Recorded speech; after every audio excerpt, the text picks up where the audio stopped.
he ran into somebody who said, here's an Oxy. And this is when Oxy just came out. He said, I don't do opiates.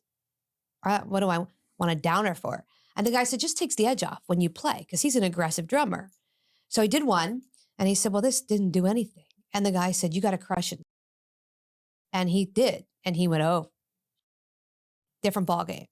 And he would dabble here and there, but I didn't know because I was traveling.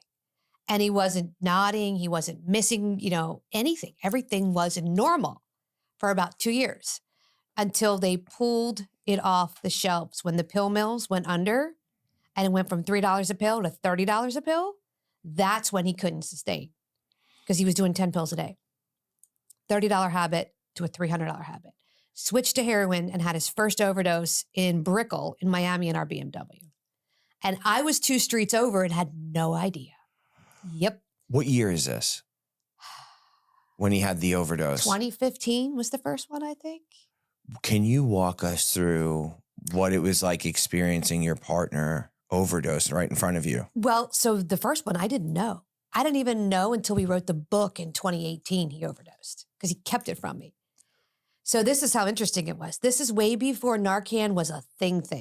There was no Narcan. Like there was no hand-holdable Narcan. So he was in the hood in Miami and Overtown, where he shouldn't be. And he had bought drugs. He had bought heroin, nodded out. The guy that sold it to him called 911, which is rare. And he's in my book too.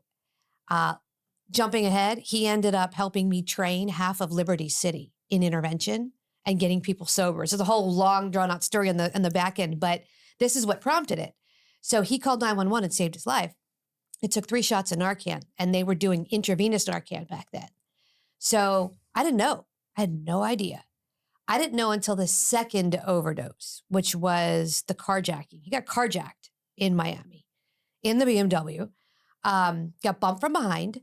And the guy got out and said, pull over, give me $100 and I won't tell anybody. So he was pulling into the ATM at this little Sunoco it was a mobile on 79th Street coming out of Miami. And he doesn't remember any of it. He went in to hit the ATM and he nodded out. And the guy that owns the store called 911. So they took him to the hospital. Now I'm calling him. I can't reach him. Calling, can't reach. And that's when I'm like, oh crap, like something's wrong. So this goes like 8 hours. And then he calls me and he's like, I need you to come get me. I said, where are you? He said, I'm in a hospital. So I thought, car crash. Are you okay? Yeah. He goes, just come get me.